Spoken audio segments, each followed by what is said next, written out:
안녕하세요. KT의 최두환 사장입니다. 작년 봄에 서울에서 있었던 글로벌 웹 테크놀로지 2008년에서 석박사와 함께 기조 강연했었고, 이게 겨우 1년밖에 안 지난 것 같은데 그간 인터넷 환경이 크게 변한 것 같습니다. 특히 그 중에서도 모바일 인터넷 환경의 변화는 KT의 신사업을 총괄하는 저로서도 매우 놀랄 정도로 빨리 변하고 있습니다.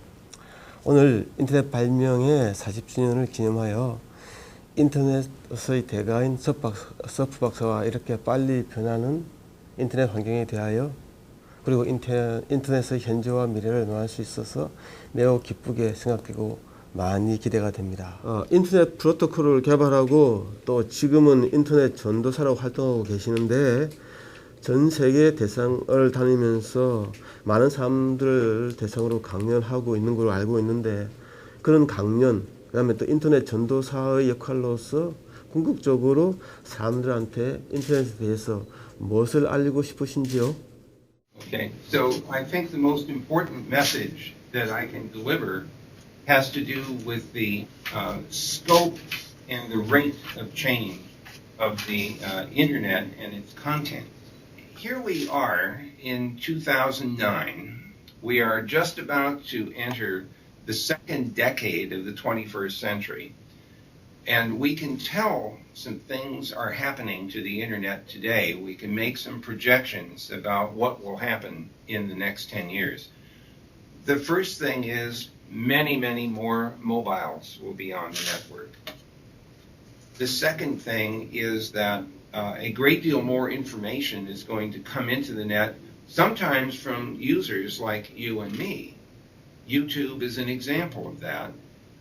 We estimate 23 hours of video are being uploaded into YouTube per minute on the internet today. And I have no idea how many hours of YouTube is being watched by our users. I don't know how much. A lot.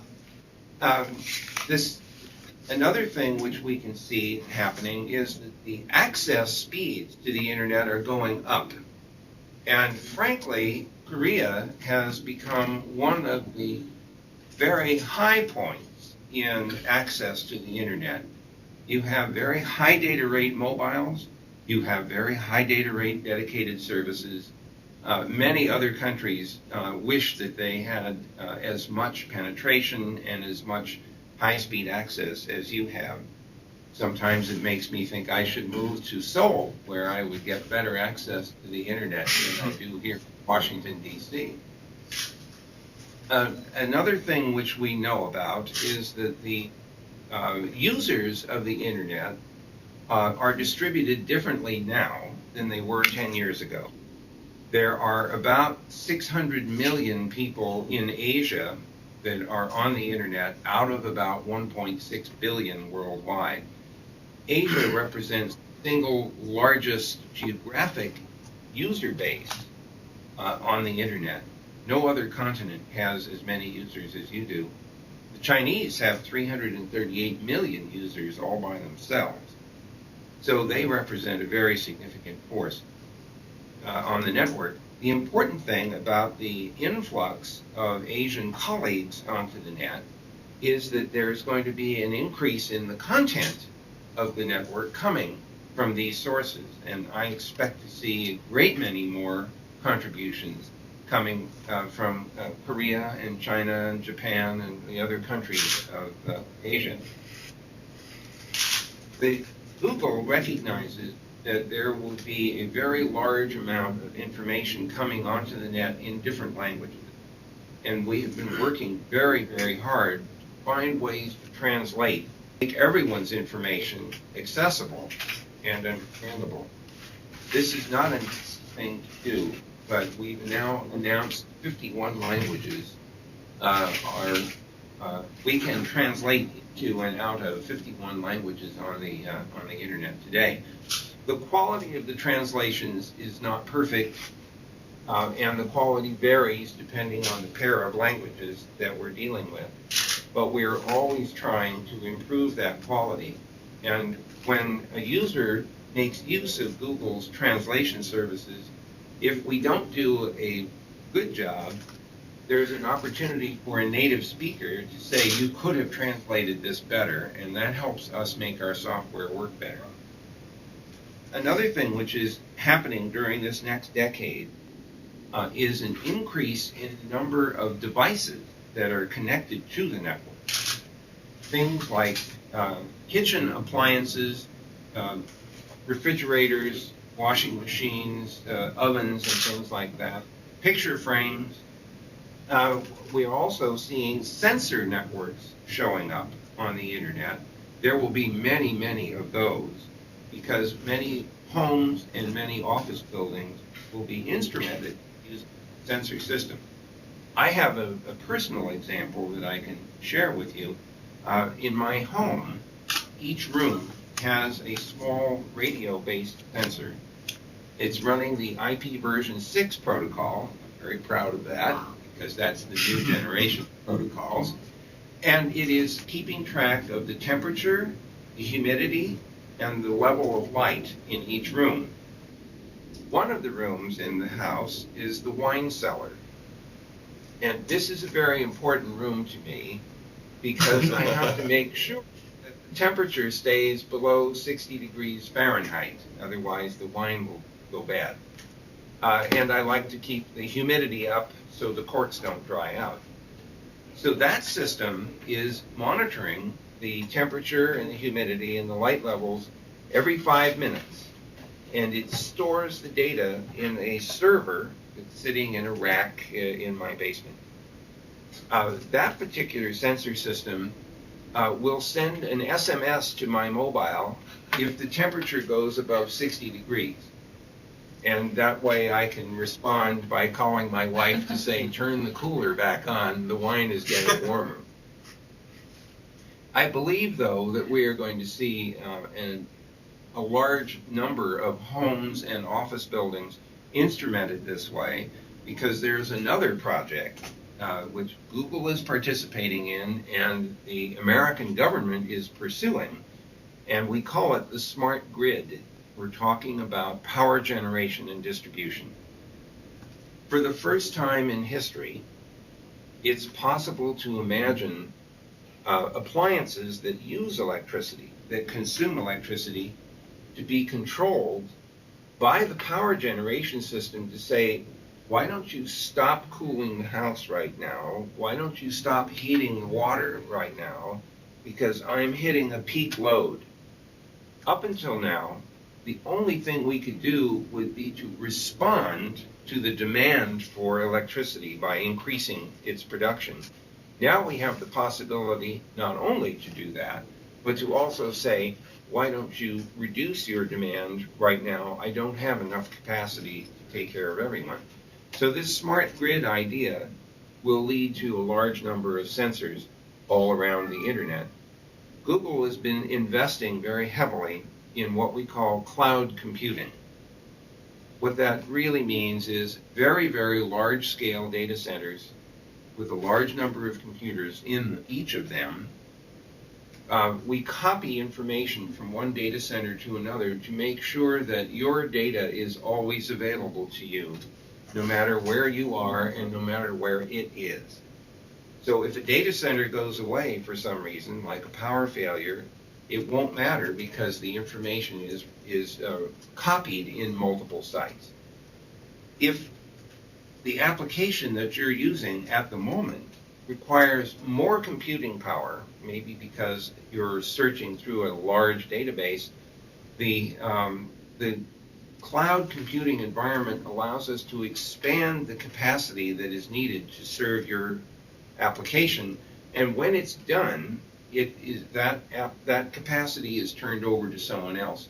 So it's like a gigantic time-sharing system with a very large amount of resource that can be dynamically allocated to different functions. We think that is a very efficient way of allocating and sharing a great deal of computer power. We think that's going to be a very common model in the future. So those are the various things that I can anticipate during the next 10 years. I have no doubt that I'm going to be surprised by new ideas that people have, some coming from Korea, no doubt, that I didn't think of, and maybe no one else did either. 오케이, 설명에 감사드리고요. 지금 말씀하신 내용에 거진 다 저도 같이 동감을 합니다. 그 다음에 제가 또 두 번째로 우리 빈트 박사님한테 여쭤보고 싶은 게 뭐냐면은 아까 우리 빈트 박사님이 말씀하셨다시피 모바일이 굉장히 확산이 되고 있거든요. 그러면 모바일이 확산될 때 제일 중요한 게 UI, UX, User Interface and User Experience 같아요. 지금 애플의 아이폰이 하나의 큰 업적을 이루었지만은 아마 그것만 가지고도 좀 모자랄 것 같은데 앞으로의 모바일 인터넷에서의 User Interface나 User Experience는 과연 어떻게 변하는 게 가장 좋을지 혹시 생각해 보신 게 있는지요? This is actually a very interesting question for us because we believe that many people will have their first experience with the internet through a mobile, and some of them may only get access to the internet through a mobile. So there are 2 or 3 ways to manage the problem of presenting applications through what could be a very confined interface. This is the BlackBerry, for example, has a very small display and a very small keyboard. So here are the 2 ideas that we're interested in. One of them is to use voice to interact with the internet, to speak to the internet and have it respond to you rather in an audible way rather than a textual way. Or alternatively, you could speak a question and have a response come up on the display. But a third way, which is of real interest to me, is that when you walk into a room like the one you're in right now, you'll notice that there are some projectors that are putting my image up on the screen, or you have a large screen video display. Imagine for a moment when you walk into the room that your mobile is able to detect the existence of a large screen video display or a projection unit. It now knows that there are alternatives to presenting information on the small display screen. So when you're interacting with the internet, maybe by speaking to it, the answer, instead of coming up on this display, comes up on the big display because this device discovered there is another place to present information. Or, for example, you walk into a room like the one you're in, and you're going to make a presentation, and you have one of the Google presentation docs waiting to show people. The mobile could actually tell the display system, if it's properly programmed, please go to this place on the internet and pull a copy of the presentation file and present it for me. This now becomes the remote controller. It's part of the internet. It's able to talk to any device on the internet, including the ones that are in the room with you. If you think for just a moment about what happens when you go home, probably have a lot of entertainment equipment, television sets, recorders, speaker systems, and things like that. And you probably have a remote control like this one for each box. So you have a collection of these little remote controls. And the first problem you have is to figure out which one goes with which box. So I'm suggesting that we get rid of those. This one goes away. And the only thing you use is your mobile. And it communicates with all of the devices in your entertainment system. And if it does that by going through the internet, you don't have to be in the same room with all those devices. You could be anywhere on the internet and interact with your entertainment system. I do this on a very regular basis today. When I'm traveling, I have access to all my entertainment system through the internet.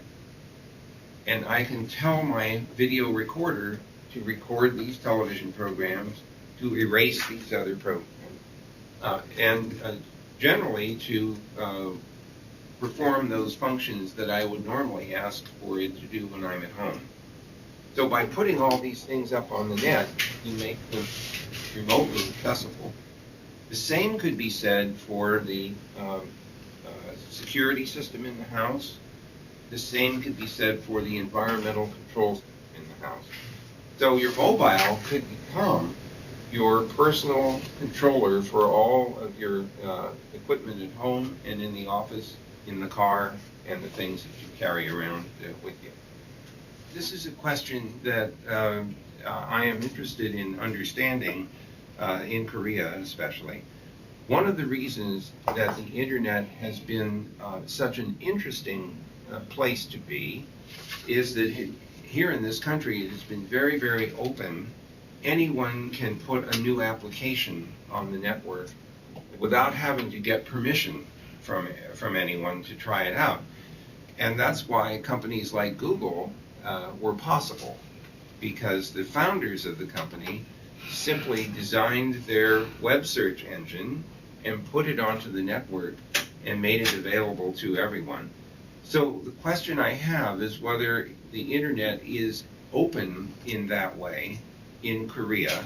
Can anyone put up a new application and let the rest of the world try it out? 오케이. 굉장히 좋은 질문이시고요. 그러니까 지금 저기 한국에서 보고 있는 인터넷은 지금 빈트 박사님이 말씀하신 것처럼 오픈으로 가려고 생각을 합니다. 그리고 KT로 봐가지고는 오픈을 지금 굉장히 많이 준비하고 있습니다. 그런데 아직까지도 한국의 인터넷은 미국의 인터넷처럼 100% 오픈은 안 해요. 그러니까 지금은 이제 저희가 오픈을 준비한 단계로 보고요. 그 오픈에서 이제 KT가 제일 앞장서서 가려고 그럽니다. 근데 그 1차적으로 이제 저희가 생각하는 것은 이제 컨텐츠 오픈도 생각하고 있고요. 그다음에 플랫폼 오픈, 아마 플랫폼의 오픈이 제일 중요할 거예요. 그다음에 이제 저희 같은 경우에는 KT 같은 경우에는 디바이스 오픈까지 생각을 같이 하고 있습니다. 그래서 현재 사실은 KT가 굉장히 중요하게 보고 있는 것 중에 하나가 안드로이드를 활용한 디바이스와 예를 들면 플랫폼의 오픈을 10월에서 고려하고 있고요. 안드로이드 오픈 플랫폼을 활용한 어플리케이션의 컴피티션까지 KT가 준비를 하고 있습니다. May I follow up with another short question? I'm really excited to hear that you have an interest in making the network more open.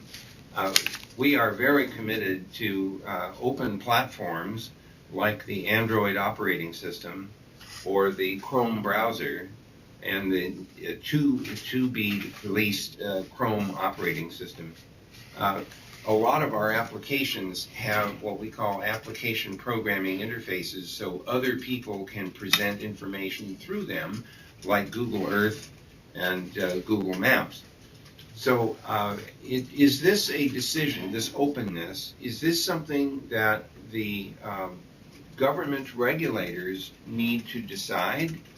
Or is this something that the service providers have to decide about making the network more open? 지금 이제 오픈을 할 때 우리 서프 박사님이 여쭤보신 게 이게 오픈이 가버먼트 레귤레이션에 관계된 거냐 안 그러면 서비스에 관계되냐고 물으시는 것 같은데요. 그런데 대부분의 오픈은 서비스 사업자가 처리할 수 있습니다. 물론 굉장히 국부적인 것은 아직까지도 이제 정부의 레귤레이션에 관련돼 있어요. 예를 들면 개인정보 보호 이슈 같은 것은 정부 차원의 레귤레이션에 관련돼 있지만은 지금 말씀하신 대부분의 어플리케이션의 경우에는 이제 서비스 사업자가 이제 자체적으로 오픈을 처리할 수 있고 그 점에서 저희가 앞서가고자 하고 있습니다. So I'm very glad to hear that, and I want to encourage you in this effort to keep the network open, because that's where all the interesting ideas come from. It's from people who have access to the net and are allowed to try things out without having to get permission. 달리 하나 예를 들어 드리면은 한국의 인터넷 기업 협회라고 하는 단체가 있습니다. 이제 그 단체가 우리 빈트 서프 박사님이 말하는 예를 들면 오픈 인터넷의 이벤젤리스트로 굉장히 열심히 활동하고 있습니다. 그래서 그분들의 목소리가 아마 한국의 미래의 목소리라고 생각하시는 게 맞을 거예요. 조금 전에 우리가 저기 모바일 인터넷에서의 유즈 익스피리언스나 유즈 인터페이스를 이야기했는데요. 두 가지를 말씀하셨어요. 보이스 액티베이티드 인터페이스. 그다음에 두 번째는 이제 다른 기기하고 연동되는 인터페이스를 말씀하셨어요. 저는 굉장히 좋은 아이디어라고 생각합니다. 근데 이제 제가 여쭤본 거에는 한 가지를 더 여쭤보고자 했는데요. 어떤 거냐면은 사실은 언제나 캐리하고 다니는 인터넷. 그거는 제가 옛날에 우리 빈트 박사님하고 이야기할 때는 인비지블 인터넷이라고 하는 용어를 써줬어요.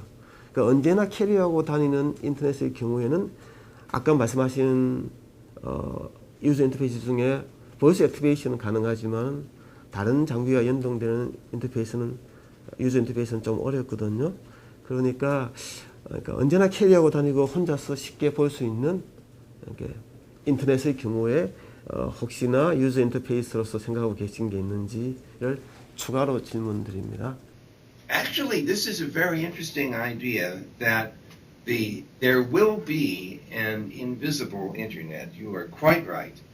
And some of it shows up in the sensor networks that we're talking about. Some of it shows up in the devices that are on the internet that talk to each other, but they don't talk to us.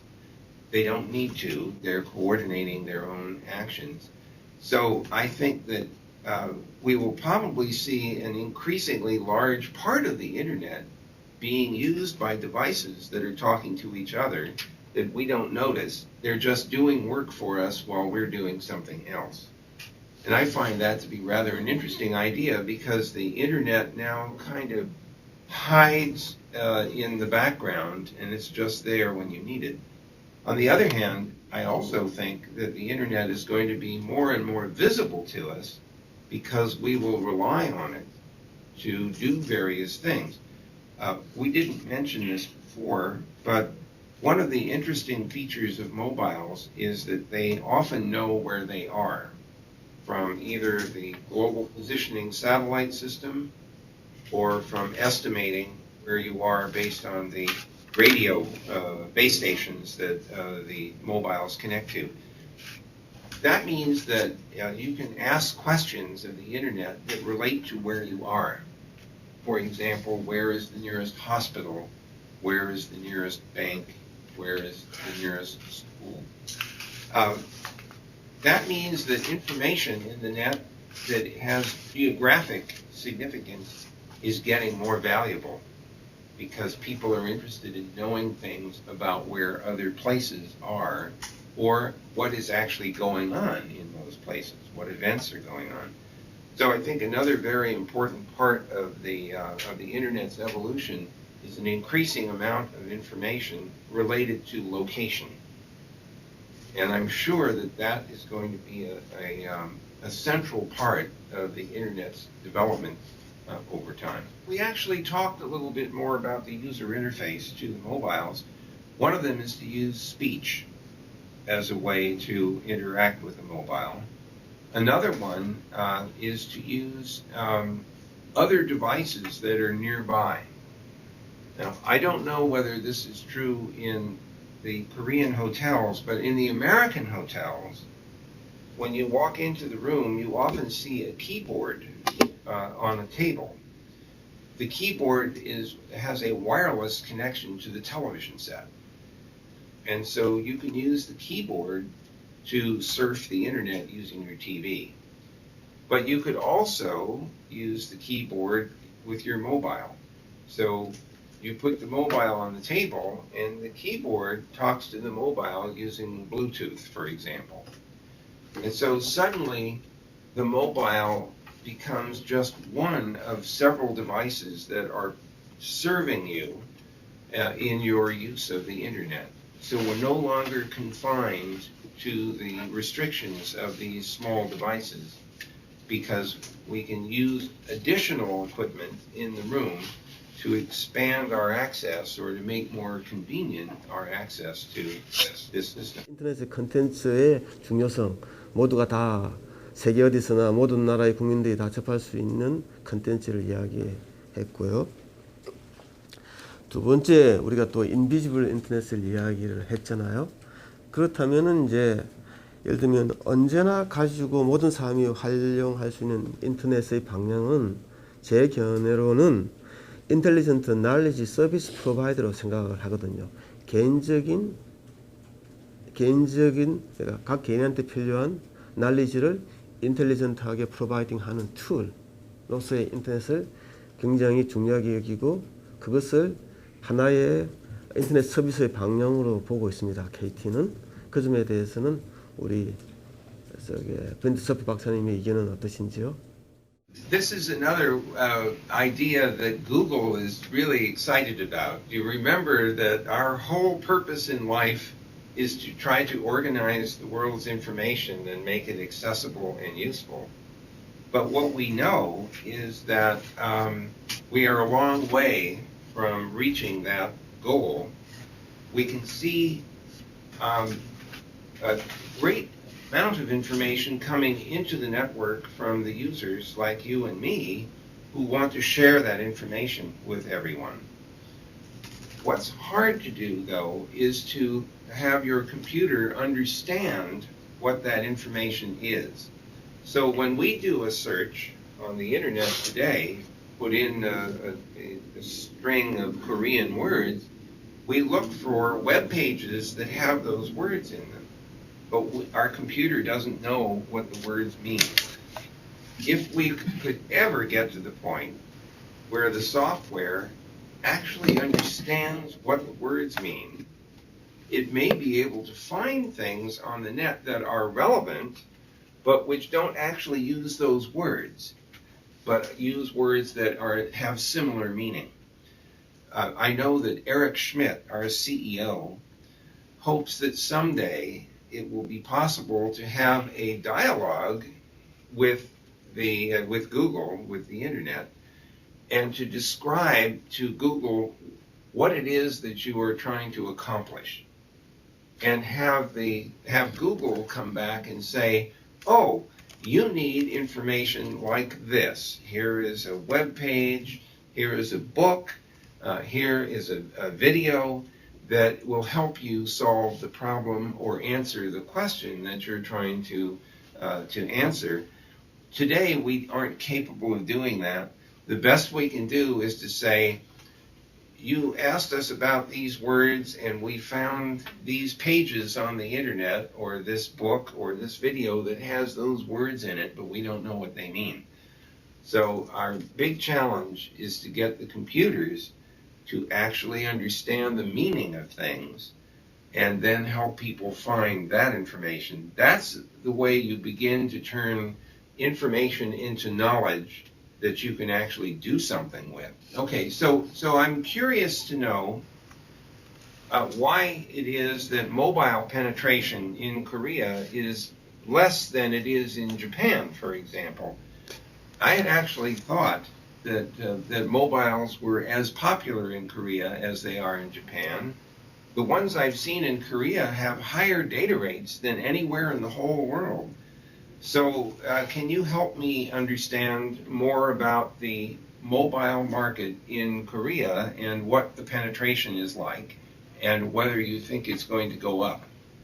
일본이 모바일 인터넷에서 앞서간 이유는 재미있게도 한국의 유선 인터넷 인프라가 상대적으로 일본에 비해서 또 무선 인터넷에 비해서 너무 좋았기 때문에 일어난 현상이기도 합니다. 예를 들면 유선에서 할 수 있는 수준과 무선에서 할 수 있는 수준의 차이가 너무 차이가 났기 때문입니다. 예를 들어 일본은 PC 기반 인터넷이 활성화되기 전에 조금 늦었죠. 일본은 PC 기반 인터넷 활성화가요. i모드가 도입돼서 성공을 이뤘지만은 한국의 경우에는 사고 빠른 인터넷, 유선 인터넷이 너무나 빨리 들어와 있어가지고 비싸고 느린 인터넷을 잘 받아들이기 위해서는 어려웠습니다. 하지만 미국에서는 아이폰 같은 스마트폰의 등장으로 유선 인터넷에 버금가는 모바일 인터넷 서비스가 가능해지며 모바일 인터넷이 빠르게 활성화되고 있습니다. KT는 이런 국내의 직접적인 또는 간접적인 경험에 기초하여 어디보다도 앞선 모바일 인터넷 활성화를 적극적으로 준비하고 있습니다. 또 도전과제를 모바일 인터넷의 도전과제에 대해서 여쭤보셨는데요. 그 도전과제로는 저는 가격 문제, 기술 문제, UI UX 문제, 그다음에 킬 애플리케이션 문제 등 4가지로 보고 있습니다. 가격 문제는 정액제 또는 부분 정액제로 풀어갈 예정이며 기술은 여러 가지 기술 중에서도 특히 모바일 브라우저나 모바일 서치를 어떻게 잘하는가에 신경을 쓰고 있습니다. 그 다음에 유저 인터페이스나 유저 익스피리언스는 최근에는 계속 빠른 발전하고 있기 때문에 앞으로 대두될 베스트 어베이러블한 UI, UX를 가장 쉽게 활용할 수 있는 체제로 우리의 플랫폼과 단말을 구현해 나갈 생각입니다. 킬러 애플리케이션도 미리 말씀드린 바와 같이 오픈, 개방성이라고 하는 게 그 해법이라고 생각하고 단말의 오픈과 플랫폼의 오픈, 또 등달아 서비스의 오픈까지 같이 준비하고 있습니다. 그 한 예로서 KT는 안드로이드 플랫폼의 오픈도 저희가 준비를 하고 있습니다. 네, 오늘 이렇게 해서 인터넷의 대가이고 인터넷의 아버지라 불리는 빈트서프 박사가 만나서 이렇게 인터넷의 현재 미래 그리고 트렌드를 이야기해 볼 수 있어서 매우 기쁩니다. 근데 이게 굉장히 짧은 디스커션이고 짧다 보면 깊게 들어갈 수 없으니까요. 빈트서프 박사님이 한국에 오시든지 제가 다음에 미국에 가서 빈트서프 박사님 만나든지 어쨌든 더 긴 시간을 가지고 서로 더 깊게 인터넷의 현재와 미래를 나누고 그리고 또 같이 발전시켜 나갔으면 좋겠습니다. 감사합니다. Thank you so much for arranging this and for putting up with my problems. It was really a very interesting exchange, and I look forward sometime to meeting you face to face.